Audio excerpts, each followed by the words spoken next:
This Apple retail store in Palo Alto, California is one of more than 360 Apple stores around the world. The Apple store is, of course, one of the most profitable stores in America. The average store attracts some 20,000 visitors every week. And people do some pretty crazy stuff in an Apple store. They propose in an Apple store, and yes, some actually have gotten married in an Apple store. A lot of people like to take video of themselves doing funny dances and uploading the video to YouTube or Facebook. Why? Why would they do such a thing? I believe it's because Apple, or more specifically, the folks in the blue shirts who work for Apple, the employees, the specialists, make people feel happy. They make their customers feel good about their experience in the store. And who doesn't want to feel good? In my research into the Apple retail store, I discovered that they followed 5 steps of service in each and every transaction. These are steps that apply to any field, any company, in any industry. And I know they'll work for you. Think of Apple as an acronym. APPLE. Those are the 5 steps. APPLE. A. Approach with a personalized, warm welcome. That means have somebody who is passionate and friendly greet guests as they walk into the door. Ask them questions about what they're in the store for, and maybe get their first name. First names are very powerful. So that's the first step. P. Probe politely to understand a customer's needs.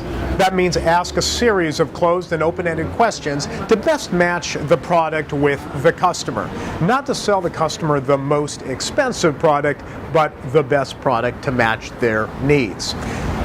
The second P in Apple is actually the third step of service. P stands for present a solution the customer can take home today. I love this step because so few businesses actually do it. For example, let's say somebody is a little reluctant to put down several $100s for an iPad today. A specialist or a sales associate at the Apple store might say something like, "That's okay. Why don't we sign you up for a free workshop to find out all of the wonderful and amazing things you can do with the iPad?" So even though they did not sell the person a product, they still presented a solution that the customer could take home today. L stands for listen for and resolve issues or concerns.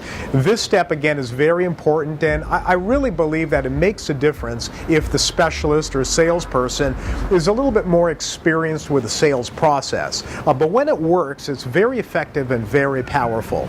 So listen for unresolved issues. That simply means that customers have what are called unexpressed wishes or desires. So there are things that are important to the customer, but they may not be giving a voice to those issues. For example, perhaps a customer looking at an iPad might be reluctant to buy the iPad because they're not sure if it's going to replace their portable computer when they're on the road. So a skills specialist will be listening for this conversation and suggest accessories like wireless keyboards that might turn the iPad into a truly ultra-portable computer. But you're not going to get to that point unless you probe, you've asked questions, and you're listening for the responses. Listen for and resolve issues or concerns. And finally, E. End with a fond farewell and an invitation to return. You know, the last thing that people remember about a conversation or a transaction is typically one of the most important things that will lead to a better perception of that particular brand. Now, that last part, end with a fond farewell, but an invitation to return, is really where loyalty gets built. For example, a specialist might say something like, "We know you're going to enjoy your new Mac. You mentioned photographs, that you like to edit and organize photographs and maybe create a photo album. You know, that upcoming trip to Disneyland would be a great time for you to create a photo album. When you do, would you bring it back and show it to me? I'd love to see it, and maybe I can give you some tips along the way." So what I've just done is I've acknowledged that relationship that we've built, but I've invited you to return to the store. These 5 steps are really, really powerful, and they work for a lot of brands. Many other major brands have adopted and modified the 5 steps for that brand. They're very effective, they're very persuasive, great communications, and you have to train your staff to go through each and every one of the 5 steps in every transaction, in every conversation. I know they're going to work for you because they make people feel acknowledged as soon as they enter a store or do business with you. They make people feel appreciated and enthusiastic and, above all, happy. Make people feel happy. They will reward you with their loyalty. That's the Apple way.